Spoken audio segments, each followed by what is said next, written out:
Welcome to the Short Term Rental Academy. My name is Trevor, and I'm here to help guide you to success as you navigate through your STR journey. This is episode one. I'm very excited to be here today. Today, I'm going to be answering the question of what is a short term rental. So, a lot of you watching today might be new to the short term rental industry. And if you are, that's perfectly fine. I'm going to walk you through it every step of the way, not only in this video, but in all the upcoming videos as well. So, short term rentals or STRs are fully furnished, guest ready properties or rooms that are rented on a short term basis. These are also commonly referred to as vacation rentals. It's important to understand what a short term basis is defined as, though. Government regulations and laws, they typically define short term rentals as less than 30 consecutive days. So anything that's 29 days or less that's consecutive. So think about how a hotel operates. It's very similar to that. STRs are viewed as a more affordable option than hotels, especially for the longer stays of a couple weeks or more. Unlike hotels, STRs usually have kitchens and more living space. Here's an example. I recently heard an Airbnb commercial, and it was some awesome marketing. It said something along the lines of if you go on a trip with some of your friends only to stay in four different hotels, why would you do that? Why wouldn't you just come stay in an Airbnb where you can all stay together inside of one home? It kind of drives the point really well to what the value proposition is to the market. If you're traveling with friends, usually in the previous type of market, you could only stay in like individual one bedroom hotels. But in an Airbnb, now you have this full dwelling, this full single family home that might have four bedrooms, and you have living room, game room, you might have a pool table, a hot tub, a kitchen, a garage, a backyard for the dogs. So there's a lot more flexibility in this type of product to the market. So let's go back in time a little bit, roughly 10 to 15 years ago. Airbnb disrupted the hotel industry by changing the way that the traditional market operated for short term stays.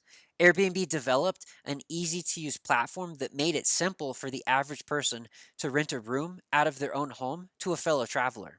Travelers found that this new option was a lot cheaper than a hotel, and many times the location was more convenient. As demand inside of the market caught on, investors caught on as well. They started expanding this concept by purchasing and exclusively renting entire homes in vacation destinations as short term rentals. So, how does Airbnb and VRBO make money? Airbnb and VRBO are the two largest platforms that people use to advertise properties on the short term rental market.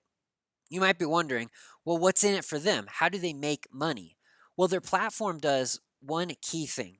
It's a platform that brings the consumer to the supplier. So it brings the guests to the hosts. That's the value that this product drives for the market. Airbnb and VRBO, they do not directly own properties. They don't directly manage guest stays. All they do is they bring those two parties together in a thorough and an effective way. They also operate as a non biased third party whenever disputes occur between guests and hosts, which honestly happens every now and then. Airbnb makes money in a few different ways. They charge a service fee on both sides of the transaction. Guests will pay a guest service fee of 14.2% of every single stay that's booked. And hosts will pay a host service fee of 3% on their side as well. There are a few other types of fees that you'll see as you do more and more business on these platforms, but we'll dig into those in future videos.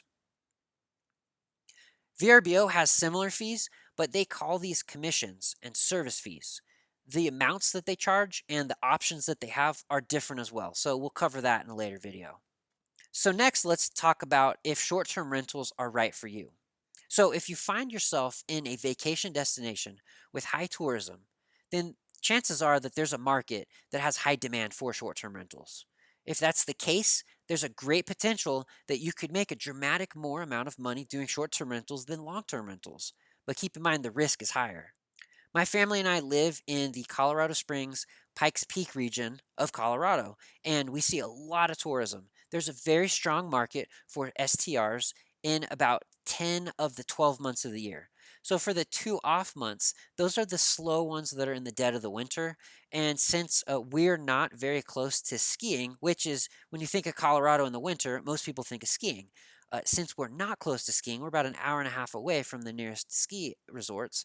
What we have to do is people come to Colorado for either skiing in the winter or you need to have a hot tub. So we have hot tubs to help drive that business to make our listings more attractable to the people that do happen to be coming to our area for their trip. So most of the rentals inside of our management portfolio have a hot tub for this explicit purpose. So there's a lot of pros and cons to having hot tubs or spas on your property. So we will cover that in a future video. To help illustrate the financial success of STRs in this area, here's an example of one of the cabins that we manage. In this market, the peak season is summer, so I'm talking months June, July, and August. So in those 3 months, this one cabin generates about $32,000 in gross revenue. If you were doing a long-term rental of this house, you could likely get about $2,000 a month for it, which would be $6,000 across 3 months. So when you take $32,000 minus $6,000, we're talking roughly $26,000 worth of additional gross revenue across those 3 months that you unlocked because you chose to do a short-term rental. Now, of course, there are costs to creating that additional $26,000 of gross revenue, but when everything is all said and done, the owners that we represent come out making a majority of that as just additional profit. Since there's tourism year-round where we live, the owners of this cabin actually make about $85,000 of gross revenue every single year on this one piece of property. Now that's insane. If that was a long-term rental, $2,000 a month would be $24,000, but we're talking over $80,000 in gross revenue in 1 year. Keep in mind the difference between gross revenue and profit, of course. We'll have future videos digging into this concept deeper, but when you're talking about gross revenue, that's just the top line, all of the money coming in. When you're talking about profit, that's going to be your bottom line after you take out your mortgage, your electric, your insurance, your water, your this and that, your fees, your coasting fees, all of that. Their profit margin is still extremely healthy and they're making a ton of money, but I just wanted to kind of call out it's not $80,000 of profit, it's $80,000 of gross revenue. Okay, in summary, one, short-term rentals, STRs, are fully furnished, guest-ready homes or rooms that people rent out for less than 30 consecutive days. Two, regulations can potentially apply to a home in terms of HOA, city, county, or the state level, so be aware of those before you make an investment inside of a business to do STRs. Three, Airbnb and VRBO are two of the largest platforms that enable hosts to connect with guests.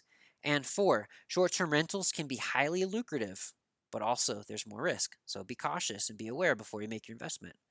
In closing, I hope that this video was helpful in explaining some of the basic preliminary questions that you might have when learning more about short-term rentals. Make sure you click here so that you can keep watching the next video in this series. If this video was helpful, please consider subscribing so that I can make more videos like this. I'll see you next time.